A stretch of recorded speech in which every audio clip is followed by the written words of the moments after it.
Good morning, students. Welcome back to online session on programming for problem solving. In our previous class, we started the concept of algorithms, and basically we started the program development steps, and in that we have four steps for the program development. The first step we said understanding the problem that we are going to achieve by gathering the requirements from the customers. If you do the analysis, if you read carefully the requirements, you will get the understanding of the problem. So our intention is very clear. Whenever we are doing the program development, we are going for a solution to the problem statement. So we'll be having a real-time problem, and we are developing a solution to that real-time problem using the uh, procedure or using the four steps, isn't it? So the first step is understanding the problem that we are doing by reading the requirements or by analyzing the requirements. The second steps we said the development, isn't it? The second step we said the development. Quickly I will go to that slide so that you will have the clarity. So here, yeah, program development. So this we started. So the first step is the understanding the problem. By reading the requirements, we are getting the understanding about the problem. Then develop the solution. Okay, developing the solution is nothing but planning, we said. So in order to develop the solution or in order to do the planning, we are taking the help of different tools. So these structure charts, algorithms and pseudocode and your flow charts, all these are the tools to have a plan, isn't it? To have a plan. So in that structure charts we discussed and we started the algorithm concept. We started the algorithm concept. Quickly I will go there, and this is about your understanding the problem and then developing the solution. In that we discussed structure charts, and this is the example for structure charts, and algorithm we started. So we said algorithm is nothing but it is a step-by-step process to solve any given computational problem. So basically uh, we we deal more with computational problems. So that is the reason why I mentioned this computational problem word in my algorithm definition as well.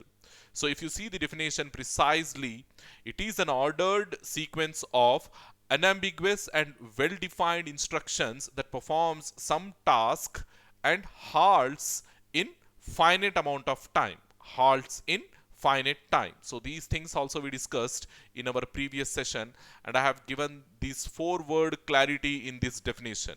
So what do you mean by ordered sequence, and why we have to go for ordered sequence, and unambiguous and well-defined means what, and then performing some task, because each and every instruction it has to perform some task, and halting the algorithm after a finite amount of time.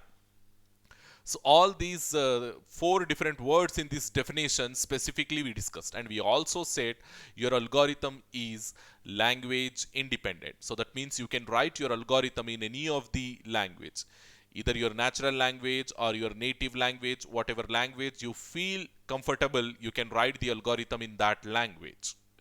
So this thing also we discussed in our previous session. Okay, so then we have discussed the characteristics of an algorithm. These are the four words which I have given the clarity. Then characteristics, specifications, properties of an algorithm, input, output, definiteness, finiteness, and effectiveness. These things also we discussed in our previous session. Then we also had a discussion on a simple algorithm, isn't it? The best way to understand algorithm is take it in a simple terms. So to do that, I prepared an algorithm for making tea, isn't it? Making a cup of tea. In order to make a cup of tea, what procedure we follow, that we have seen in our previous discussion. Okay, so we said, yeah, these steps we are following whenever we are writing an algorithm for making a cup of tea.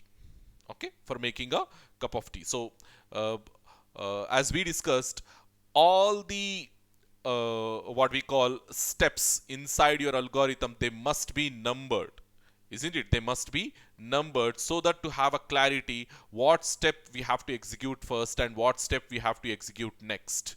So likewise, in order to have the clarity, it is better if you number all these steps. Okay. So, and we said the first and last step inside your algorithm will be the start and stop symbols. Start and stop. Okay, always the first statement you make it as start, because at some point we have to start the algorithm, isn't it? And after performing all the instructions or after following all the directions inside your algorithm, at some point we have to stop the algorithm. So the last statement or the last instruction inside your algorithm will be the stop statement. So in between that, whatever processing we are doing or whatever steps we are following, all those things we have to write in between start and stop. So this is the standard way, we can say. This is the, generally when you are writing an algorithm, there will not be any standard procedure or there will not be any standard rule. So, but for our understanding, we are following this standard procedure. Okay. So this is how you can frame the algorithm. Okay, so when we are writing this algorithm, how these steps will be performed? So all these steps will be performed sequentially. So first we'll consider start, then this point, then this step, likewise how we are moving from top to bottom. We are moving sequentially, as you can see. From top to bottom we are moving sequentially. Likewise we are moving, isn't it? Likewise we are moving in this direction from top to bottom. All statements we are considering, all statements we are executing inside your algorithm from top to bottom. So let us assume, yeah, few instructions or few statements from this algorithm you want to execute more than once. So in this general sequential procedure, it is not possible, isn't it? As we are starting from the top and we are ending at bottom, and we are following this direction. As all instructions we have numbered accordingly, we are following this direction. But let us assume by following some condition, okay, by following some condition, you are skipping few of the points from this algorithm. You are skipping few of the points. So let us say, if you already have hot water with you, assume that you are already having the boiling water with you. So there is a requirement of doing this thing? Wait until the water boils. Does this statement we have to execute? No, isn't it? When you have already the boiling water with you, well, when you have already the hot water with you, then no need to do this particular thing inside your algorithm. Then how we going to skip this one? Or suppose, let us say, some instruction you want to repeat more than once. Some instruction or some statement you want to repeat more than once. So yeah, here if I say after 4 we have 5, so after executing 5, again I want to go back and execute 4. Again I want to go back and execute 4, and then once again 5, 6, 7, 8. Likewise I want to repeat 4 and 5 2 times. 4 and 5 instructions 2 times. Do we have any such flexibility in this algorithm? Have we mentioned any such thing in our algorithm? No, we have not mentioned.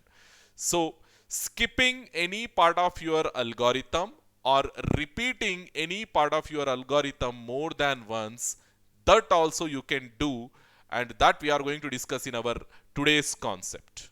Okay, so if you go to the next statement, here you will find 3 categories of algorithmic operations. Okay, 3 categories of algorithmic operations. So one is already we discussed, that is sequential.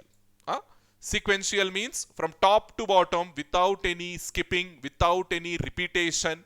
We are simply executing all the statements whatever we have written inside the algorithm. We are considering all the statements whatever we have written inside our algorithm. Just now that making tea algorithm is the best example for that one.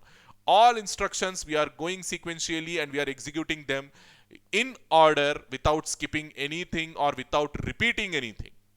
Okay, only once we are considering all the statements, and we are starting at the start point and we are ending at the stop point without skipping the statements, without repeating the statements. But if you want to do so, if you want to skip few of the statements from your algorithm, or if you want to repeat few of the statements inside your algorithm, then we have to follow a different strategy. All those things will come under this categories of algorithmic operations. 3 categories of algorithmic operations. An algorithm must have the ability to alter the order of its instructions. So here we are saying that one. So basically, by skipping some of the instructions or by repeating some of the instructions, what we are doing, we are following a different strategy, or we can say we are altering the way of instruction consideration. We are altering the order of execution of instructions. So that alter, how we do, we will see over here. And instructions that alters the order of an algorithm is called as the control structure. This is very, very, very important statement. You have to understand this one. So in order to alter, that means in order to skip few of the instructions or in order to repeat few of the instructions, simply in order to alter the way of consideration of your instructions, what we are using means we are using the control structure. What we are using? We are using the control structure. This is very, very important term. You have to remember, and much of your second unit will deal with these control structures only.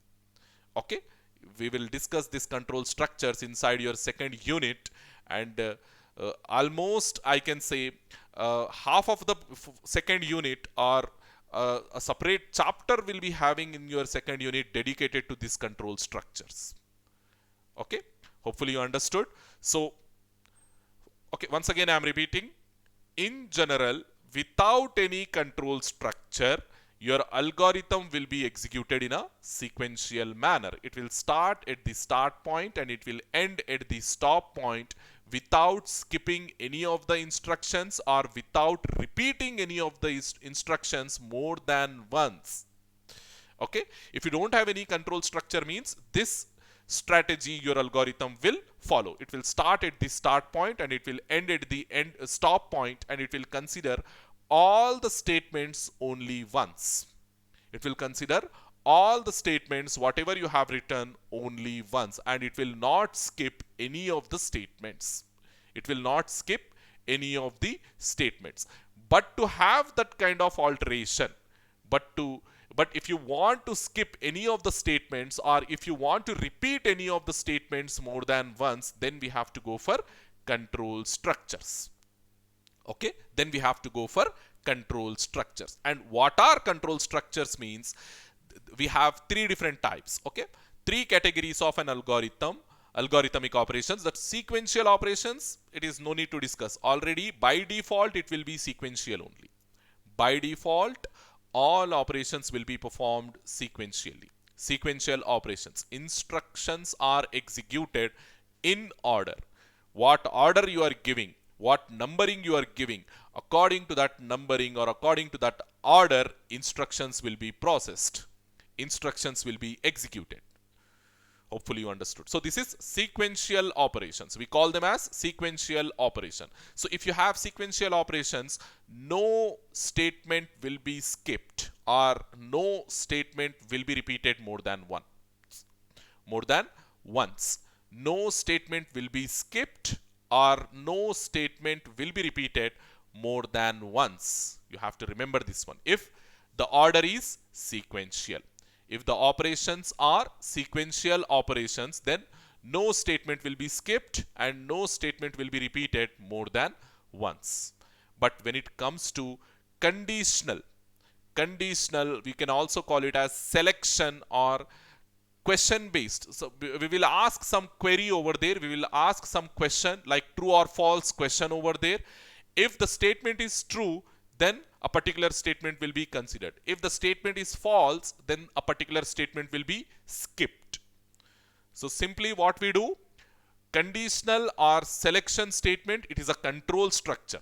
It is a control structure statement that asks a true or false question and then selects the next instruction based on the answer. So selects the next instruction based on the answer. So we have to add a special statement in our algorithm, and a control structure statement, question based control structure statement in our algorithm.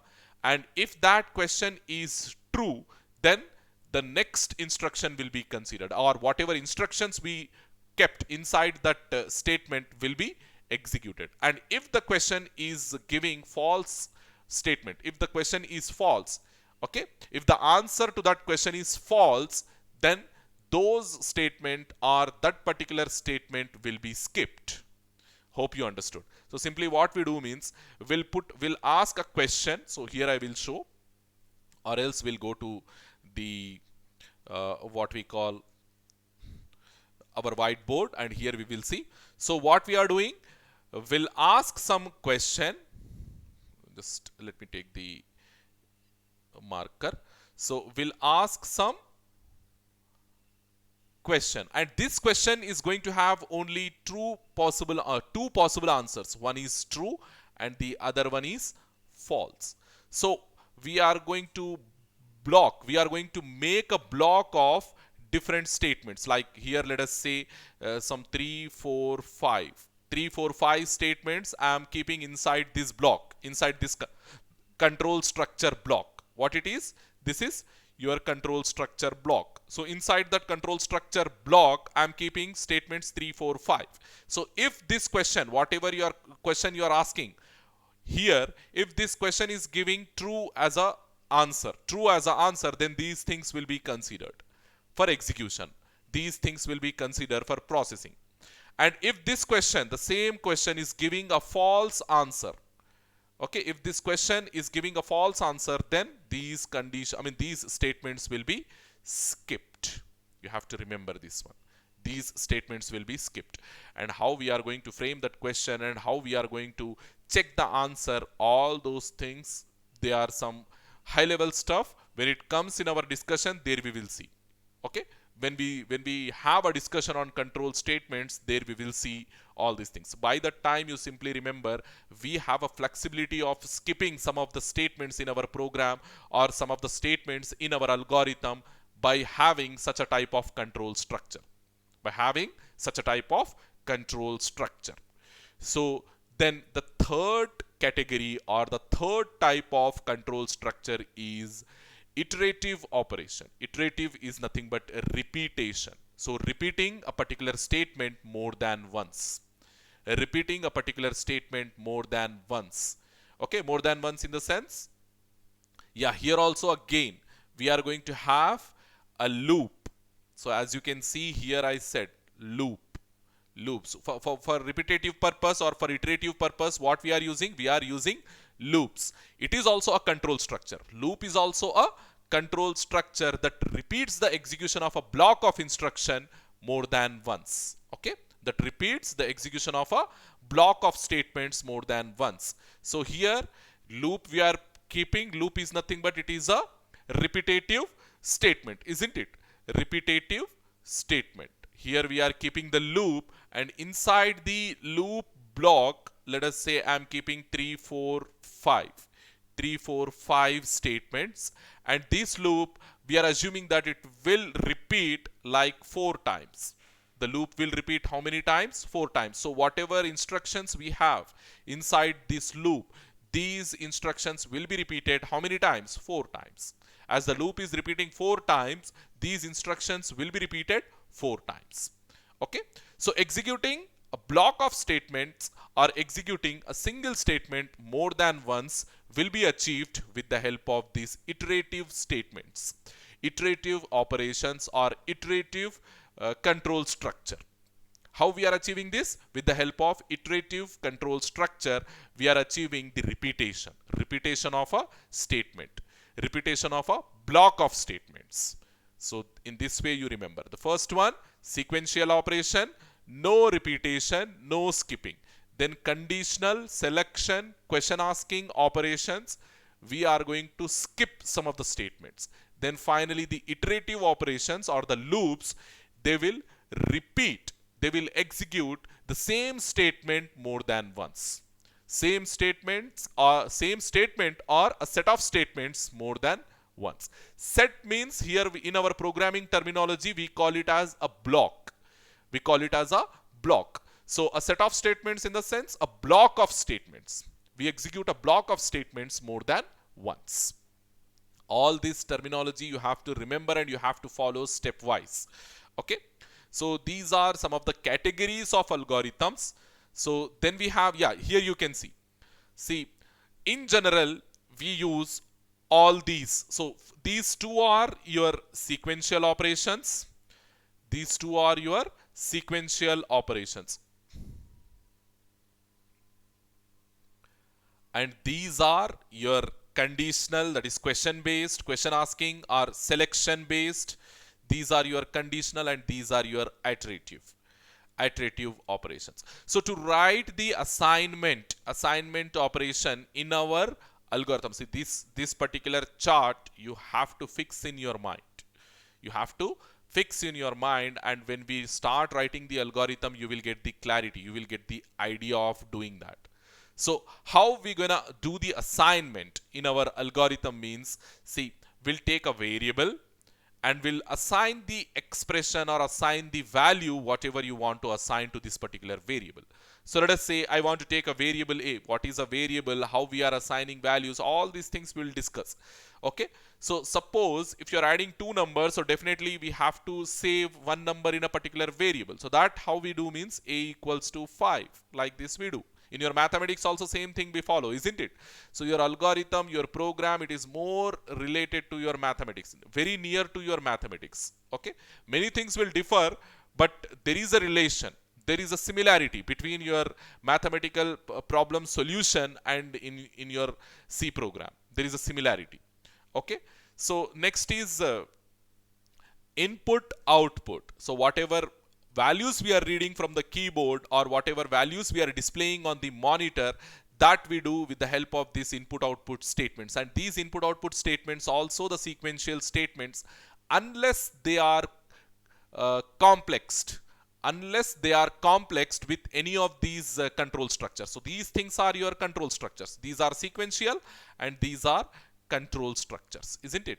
Control structures. So if you mix the sequential inside the control structure, they will behave differently. They will behave differently. Yeah, but if you don't mix these sequential inside control structure, they will behave sequentially. They will be the normal statements only. Okay. So input output statements, if you are reading something from the keyboard or if you are printing something on the output screen, then we use this input output statements. Like you can use any of these words. Like you can say get, enter, read, variable or variables. More than one variable also you can read in the same instruction. When we write the algorithm, there you will understand. I will show you the similarity between how we are writing the algorithm and what steps we have written over here. Then if you are printing or displaying something on the output screen, then simply use these words. Display, print, variable value on the output screen. Okay, display or print on the output screen. Hopefully you understood. Input output, this is the assignment and this is input output statements. Then conditional statements, yeah, if followed by the condition, whatever condition we give over here. So this condition will become like a question. This condition will become like a question in your conditional expression, conditional statement. So if followed by the condition, if this condition is true, the condition can be in any of the two forms. Either the condition is going to be true or the condition is going to be false. No other thing, isn't it? So, yes, if I write, yeah, here I will show you how the condition will become true and how the condition will become false. So, if I frame like this, see, if my question is A greater than B, I'm writing a simple statement over here. If A greater than B. So now this statement will depend on the values of A and B, isn't it? So if it is A, if I'm taking the value of A like 14 and value of B like 3. So now this condition, whatever we have framed over here, if the value of A is 14 and if the value of B is 3, so here you put those values. This is 14 greater than 3. This is a false statement, isn't it? So whatever statements you are going to take inside this if block, whatever statements you are going to take inside this block, they will be skipped. They will be skipped because your question, whatever question you are asking over here, whatever statement you have taken over here at the place of condition, that is wrong. That is going false. So that is the reason why all your statements will be skipped. Whatever statements you are going to take inside this if block, they will be skipped. So here we wrote this statement 1 and also we wrote etc. Etc means you can put more statements. So whatever statements you are taking inside this if block, they will be skipped. And else means if this condition is false, then it will go to the else block. Then it will go to the else block and it will consider this else block. Okay. If this condition is true, then it will consider these two and it will skip the else block. So here I will go once again. So here we are having followed by the else block. Okay, followed by the else block. Now in my case, in this case, as the condition is false, it will skip the if block. It will skip these three statements. It will not execute these three statements. Rather, it will go to the else block and execute these three statements. So take another one with same AB values. If at all your A value is less than B value. Yeah, here it was true, right? Here it was true. So here if it was true, because A is greater than B, if it was true, so then these things will be executed. And these things will be skipped. Okay, these things will be skipped because A is greater than B. A value is 14 and B value is 3. 14 is greater than 3. This is true, isn't it? This is true. So these statements, yeah, immediate block will be executed. Immediate if block will be executed and else block will be skipped. So if you take the statement like this, if A is smaller than B, if A is lesser than B. So what is the value of A? A is 14 and less than 3 we are saying. So this is a false statement. So the question giving false answer to us. So whatever statement, yeah, here, whatever things we are going to have inside the true block, they will be skipped. And whatever statements we are going to have inside the false block, they will be executed. So when you are taking the if else block, when you are taking if else control structure, the body of if, we call it as the true block. And the body of else, we call it as false block. What we call?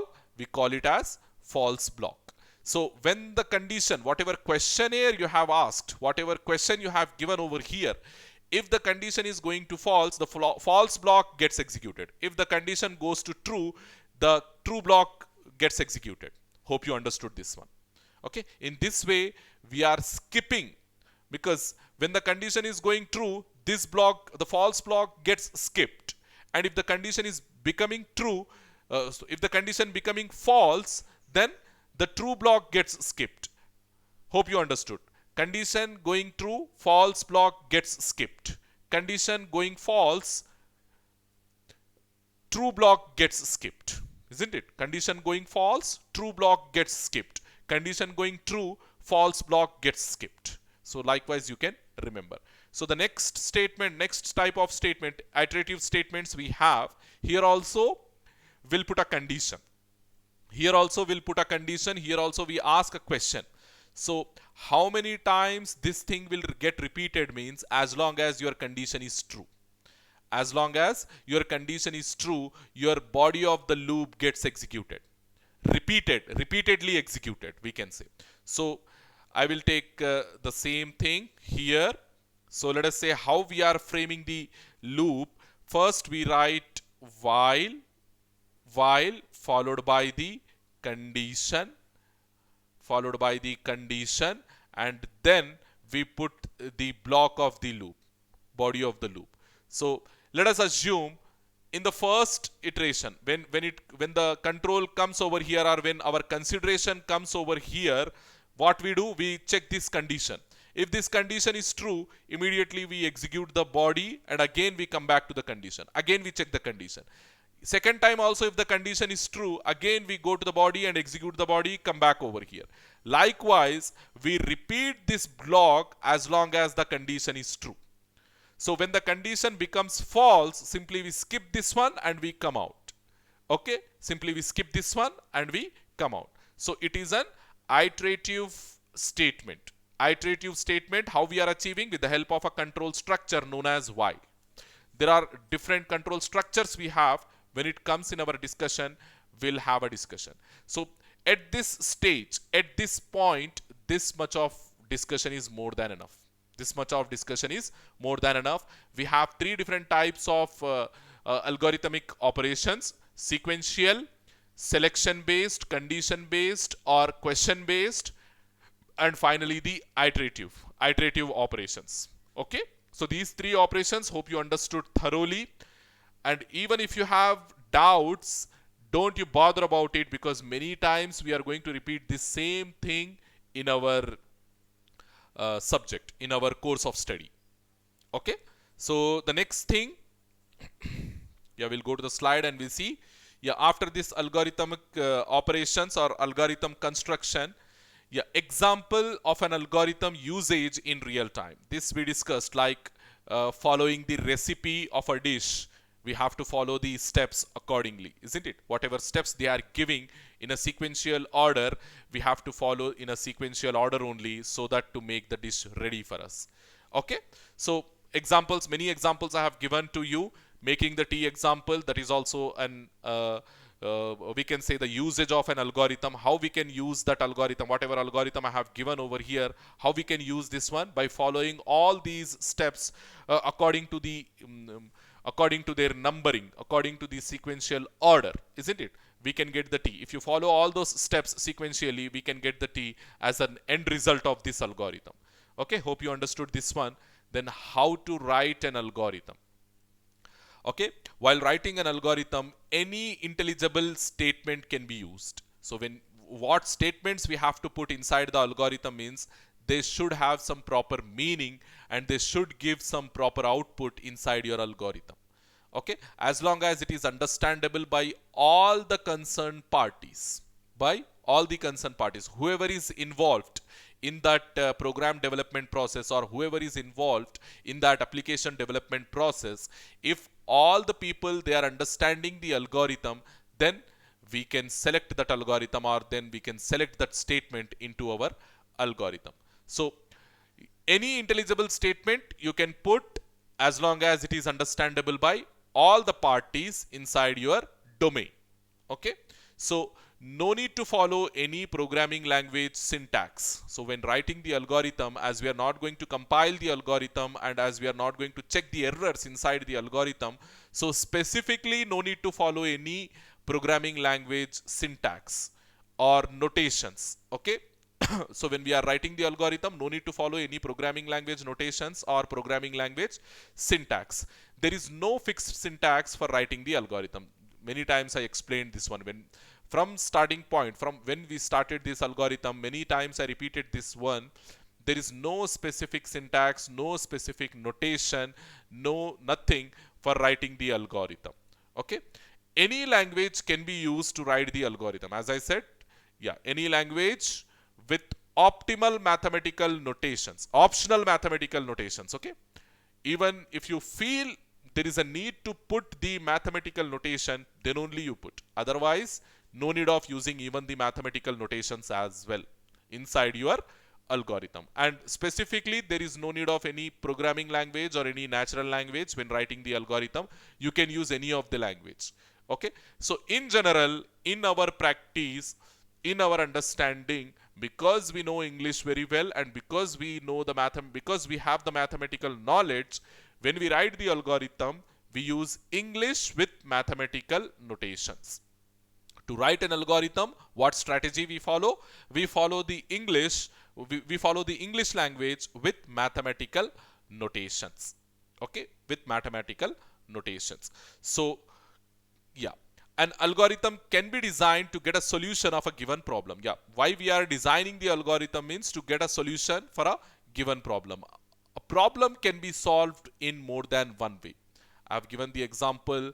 I explained that if I am giving a problem statement to a class of 60 students and I'm asking them to write the algorithm, all all the students, they are coming in their own opinion, isn't it? They are coming in their own way. They are writing the algorithm in their own way. Okay, some making the tea, some people are writing the algorithm for normal preparation, some people are adding flavors, some people are boiling the water, some people are boiling directly the milk. Okay, different strategies, different procedures are followed by the students. So for a single problem, I have given only one problem to them, but I'm getting many solutions. So likewise, a problem can be solved in more than one ways. Hence, many solution algorithm can be derived for a single problem. Having one single problem, it doesn't mean that you can have only one single solution. You can have many number of solutions.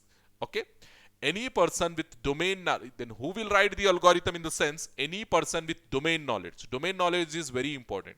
Suppose if you are writing an algorithm for hospital, how the operations takes place, how the transaction takes place inside a hospital, the person who is writing the algorithm, he should have the knowledge of that domain. He should have the knowledge of hospital transactions. Suppose if you are implementing, if you are developing a banking application, then you have to visit the person who is having the banking knowledge.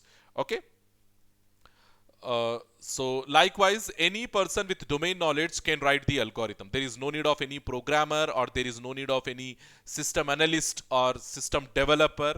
Likewise, any person with domain knowledge can write the algorithm, as we are writing the algorithm in natural languages. We are not using any programming language specific instructions when we are writing the algorithm.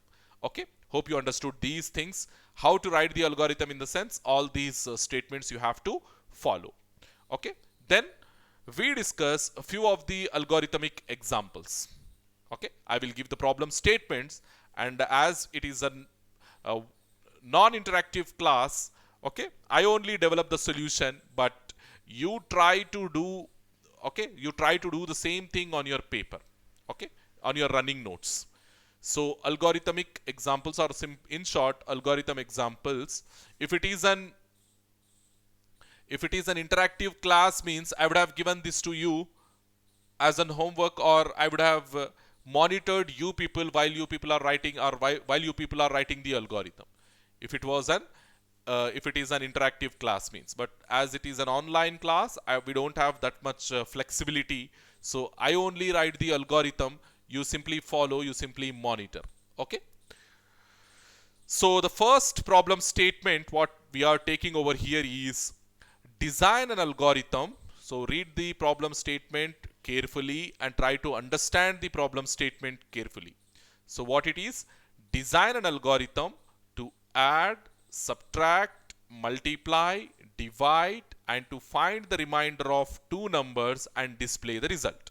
So this is a big problem statement. So what we do means we'll divide this problem into smaller portions. So in one algorithm, we'll write the how to add two numbers. Okay, in one algorithm we write how to add two numbers. In another algorithm, how to subtract, how to multiply, how to divide, and how to take the remainder.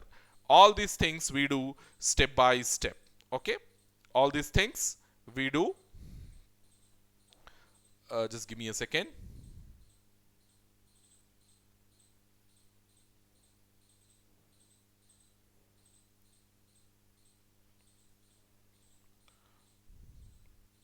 Yeah, all these things we do step by step.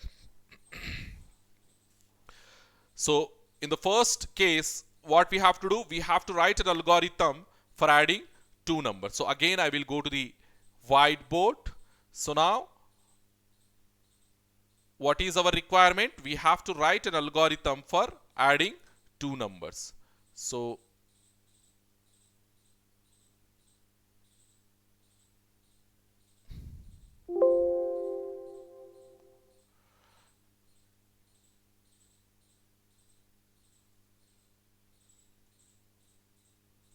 okay, So I'm taking this to here. Okay, so what should be my algorithm heading? So I'm writing an algorithm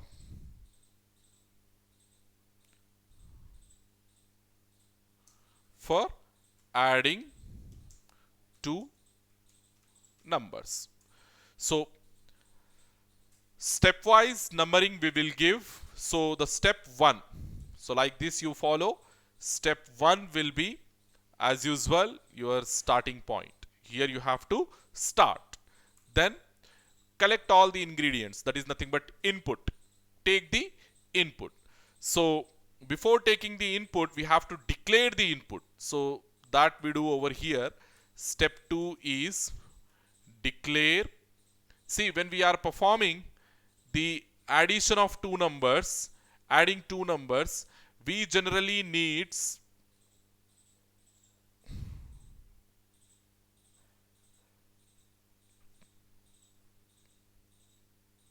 okay, when we are performing the addition of two numbers, so let us say yeah, if I am calling one student in the class, okay, and I'm asking him to add two numbers for me.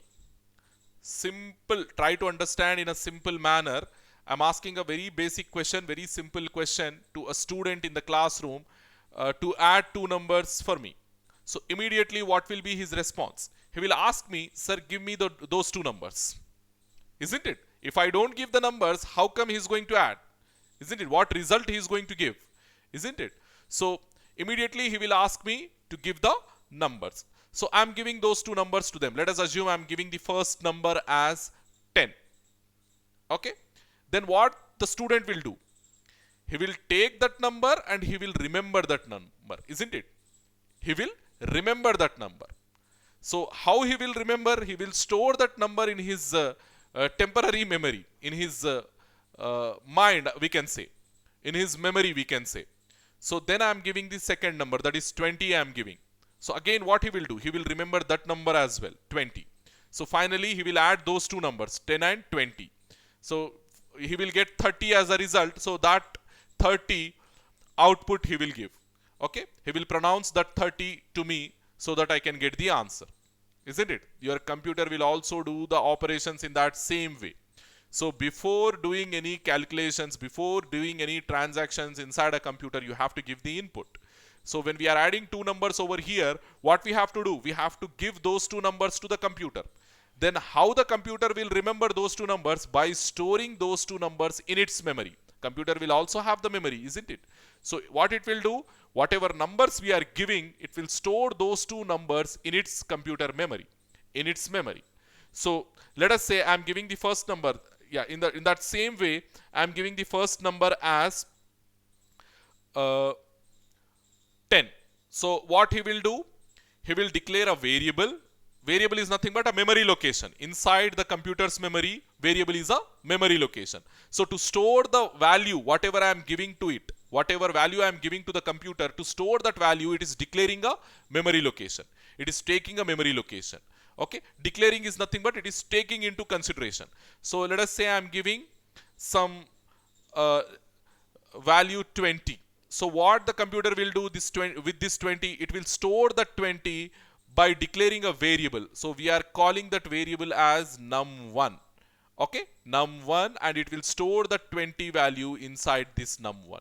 Then what I am doing? I am giving another value num2.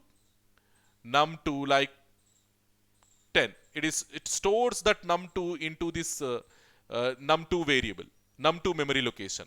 Now, yes, after, yeah, num1 is having 20, num2 is having 10. So we need another third variable in order to store the result, isn't it? Let us say that as sum, because we are performing the addition. Sum, call the third number as sum. So sum, it should be num1 plus num2, isn't it? Num1 plus num2. Likewise, it will do the operations. So first it is, we have num1, we store 20 into that. Then we have num2, we store 10 into that. Then we are having sum to store the final result. Okay, num1 plus num2. So likewise, in our program, when we write, I mean, in our algorithm, when we write the statement, how the statement will go means, first of all, we have to declare the memory locations, isn't it? Declare all those. So what we have to declare? Num1 we have to declare, then declare num2 we have to declare, then declare sum. Okay, then the next step, step 3. Okay, after having num1 num2 we have to read their values, isn't it? So input or read, anything you can write, input, read, take, get, likewise anything you can write. Input num1 comma num2, we are entering only num1 and num2. Then step 4, in step 4 what I am doing, I am calculating sum equals to num1 plus num2. Now we have the result inside sum. So the next step will be what we have to do. Step 5, we have to print sum. Okay, output the sum. So printing sum means it will display that sum value on the output screen. Then in our next step, what we have to do, step 6, simply stop. Okay, like this we can write the algorithm for adding two numbers. Like this we can write the algorithm for adding two numbers. Algorithm for adding two numbers. So basically we are starting at some point, then we are declaring num1, num2 and sum. Okay, as we have to read the values for only num1 and num2, and sum based on this num1 num2 we are calculating. So that is the reason I'm only taking the values for num1 num2. Okay, then I'm calculating the sum equals to num1 plus num2. Okay, then sum is having the result, isn't it? So assume that when you are inputting the values here, it will ask you to input the values. So here what we are taking num1 value as 20, num2 value as 10. Here we are taking 20 and here we are taking 10. That same thing will come here. 20 will come here, 10 will come here. Then sum will become 30. So that sum we are printing on the output screen. So on the output screen, you will get the value as 30. You will get the value as 30. So likewise, we are processing the variables so that to store the values, so that to calculate the sum. So this is the simple basic level algorithms we are doing now. Okay, same thing. Our second problem statement is what? To subtract.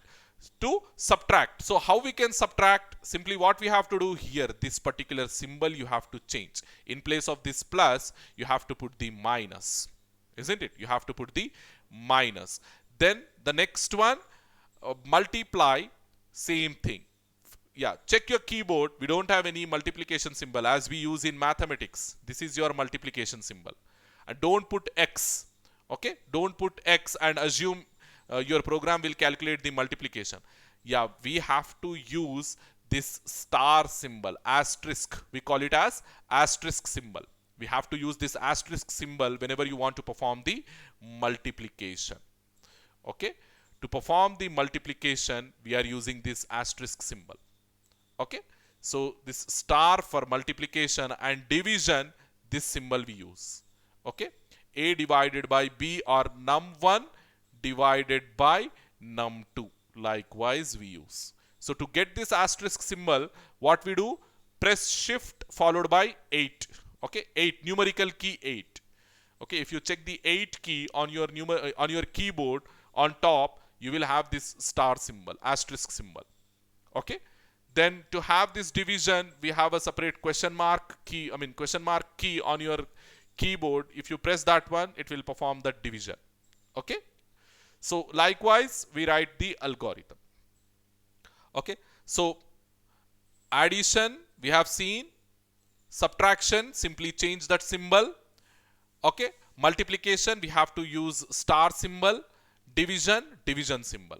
Okay, plus for addition, minus for division. Okay, then we have multiplication for star for multiplication, division for division. All these things we use. Okay, hopefully you understood.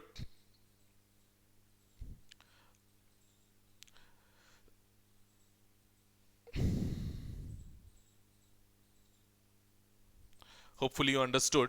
Then sum equals to num1 plus num2 is going. So you are getting the result inside this sum variable as 30. So same thing when you are performing the division, when you are performing the subtraction, take the third variable as sub equals to num1 minus num2. Num1 minus num2. Then your subtraction will become 10, isn't it?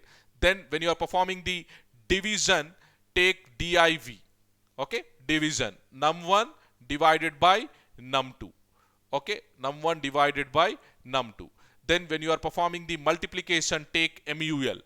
Okay, multiplication num1 divided by num2. Likewise you can. I think this is not visible to you, so I am taking over here. Okay, like this. Sum variable you take when you are performing the sum. Sub variable you take when you are performing the subtraction. Division when you are performing the division. Multiplication when you are performing the multiplication. All these variable names are just the random names. You can take anything in place of that. Okay, you can take anything in place of that. As we said, there are no mnemonics we are using. There are no fixed things we are using when writing the algorithm. Okay, all these things are just the random stuff I have taken. These num1, num2 also you can change. You can take AB in place of that num1, num2. Okay. So this is the first algorithm what we have written, and there is a special operation, that is a remainder operation. This remainder operation we have to discuss. See, it is very simple. Remainder operation, we use this symbol, the percentile symbol. It will be available on 5 key, numerical 5 key. In order to get this symbol in your program, just press the shift button followed by that 5 key. So you will get this numerical, you will get this remainder operation. Okay, we call this as modulo division. We call this operation as modulo division. Okay. So how we can get this means modulo division? See, so generally what the division operation will do, it will give you the remainder. Sorry, it will give you the quotient, isn't it? It will give the quotient to you. So when you are performing the 4 divided by 2, what will be the value? The value will be 1, isn't it? So this is your quotient. So when you are performing the division operation, generally how you perform? So like this, isn't it? So we'll put like this. Here we put 4, here we put 2, 2 ones, sorry, 2 twos, right? Here we get 2. The answer is 2. 2 twos, 4. So you will get 0. So this is your quotient. This is your quotient. So when you perform the normal division, you will get the quotient. But when you want the remainder to be as your result, when you want the remainder to be as your result, then we go for this remainder operator. Remainder operator, that is nothing but this percentile symbol. So how we do that one? 4 modulo division 2 equals to what? Yeah, this remainder. The remainder is 0, so we will get 0. So next thing is 3 modulo division 2.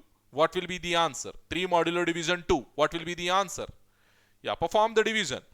3, put like this, then 2. Isn't it? Put like this. Sorry. I will go to that whiteboard to have. So we said 4 divide with 2, the answer is 2 because we are getting the quotient over here. So when you are performing that, we'll put 4 here, we'll put 2 here, 2 twos, 4. So the remainder is 0 and the quotient is 2. So that's why we got quotient over here as 2. But when you go for remainder, for modulo division operation, 4 modulo division 2, we are getting the result as 0. Why? When you are performing this 4 with 2, 2 twos, 4 we are getting, and the remainder we are getting 0. So this operator, it will give you the remainder. This operator will give you the remainder. It will not give the quotient. So the same thing when you apply on 3 modulo division 2. What will be the result? 3 modulo division 2. This is not the normal division. This is modulo division. 3 modulo division 2. What will be the answer? Perform it. 3, 2, 2, ones. 2. You will get ones. The remainder is 1, so you will get 1 over here. 3 modulo division 2 is 1. So 10 modulo division 3. What you will get? Again, perform the same thing. 10, 3.